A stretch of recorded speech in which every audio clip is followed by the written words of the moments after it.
Tapos itong plano ko, kasi walang plano to eh.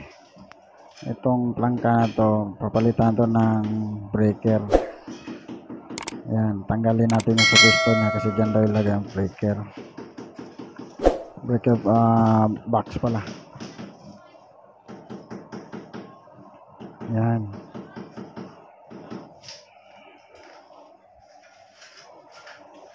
Ito yung linya ko. Yung nalagay sa plano na nilagay ko sa dingding. Ayan. Papunta yan doon sa kwarto. Diyan naman may lababo daw dyan, saingan.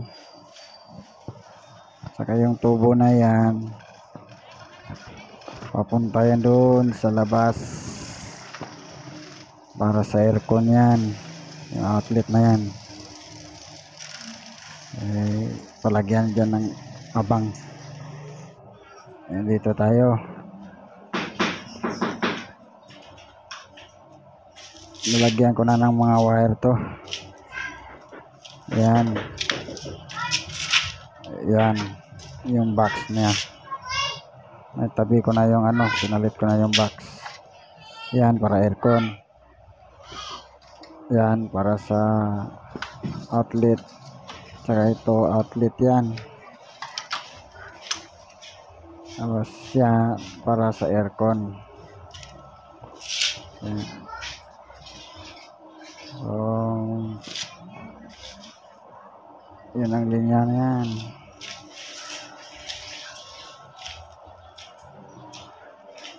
Tapos yung outlet na yan, yung para sa aircon yan doon sa kwarto. Ayan, yung abang nya, yung aircon lagayan. Tapos huwag mo lang yung sound. Hindi ba? Tayo ba? Oh. Malayo ako. Okay. Mag-connect na tayo. Maglagay na tayo outlet.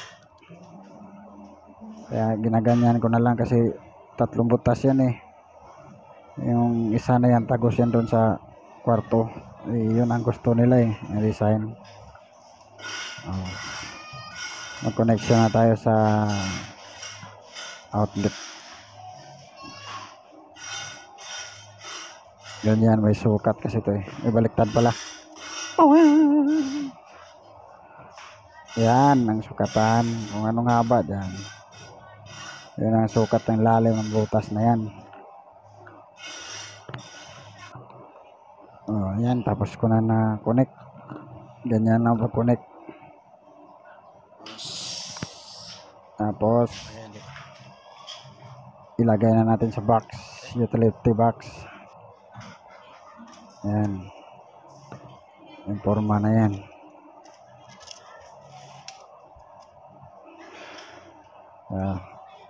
Ikabit na natin.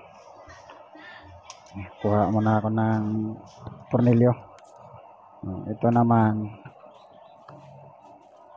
kakabitan na rin natin ng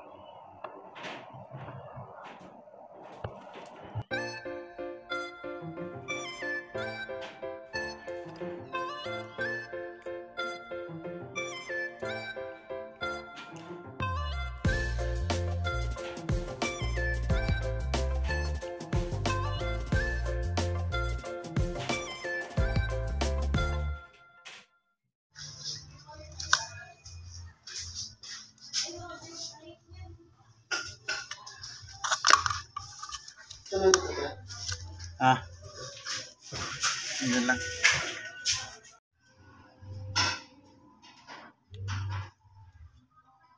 I-connect natin dyan.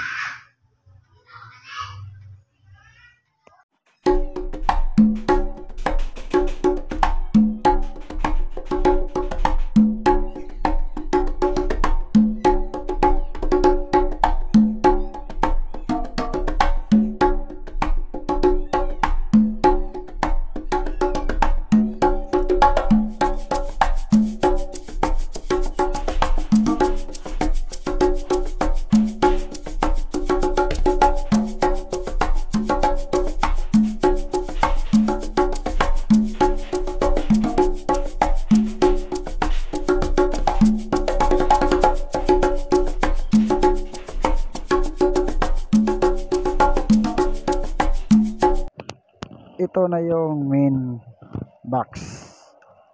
Yung breaker ang tawag nito sa mga expert. Ito sa aircon. Ito na yung sa outlet papuntang room. Ito yung outlet din yan para doon sa saingan. Ito naman sa aircon yung nasa isa-isang breaker yan sila. Ito yung main. Yan naman sa aircon, sa outlet, sa ilaw. Kulang pa yung sa isang outlet at saka aircon. Bali 6 lahat na breaker yan.